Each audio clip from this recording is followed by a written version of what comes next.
Slovenski vojaki v vasi sredi puščave le stežka preprečijo otroški pretep za piškote in barvanke. Otroci vojne so za mir slišali govoriti le svoje babice. Sredi Kabula, pod ruševinami nekdanje palače, so veseli, da nimajo bosih nog.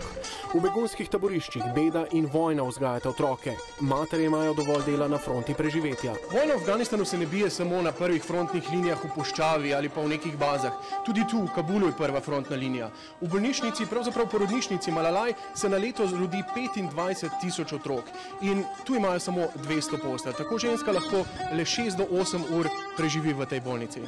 A že pot do te bolnišnice je trnava. Kar 8 od 10 Afganistank rodi še preden pride do teh vrat. Po najboljši porodnišnici, po afganistanskih standardih seveda, nas pelje direktorica Nasrin Oryakil.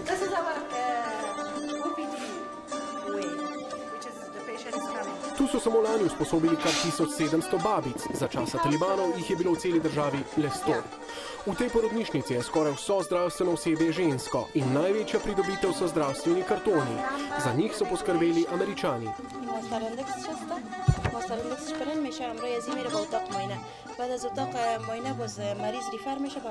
Ta karton pomeni večjo varnost mame in otroka in se na koncu preseli v to prenapolnjeno porodniško sobo.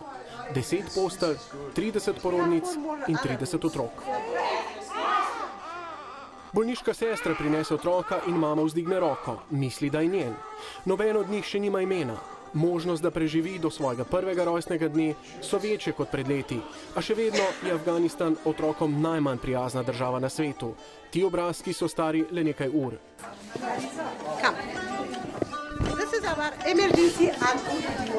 Samira je porodničarka in ena od 425 zaposlenih. The first minute of the life, which is called golden minute, because the tissue of the brain is very sensitive against lack of the oxygen.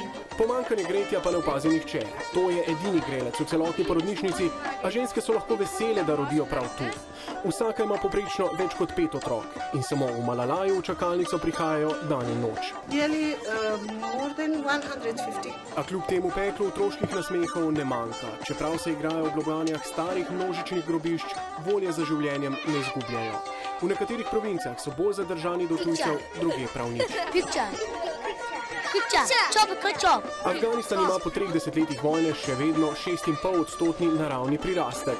Kakšna prihodnost pa čaka te malčke,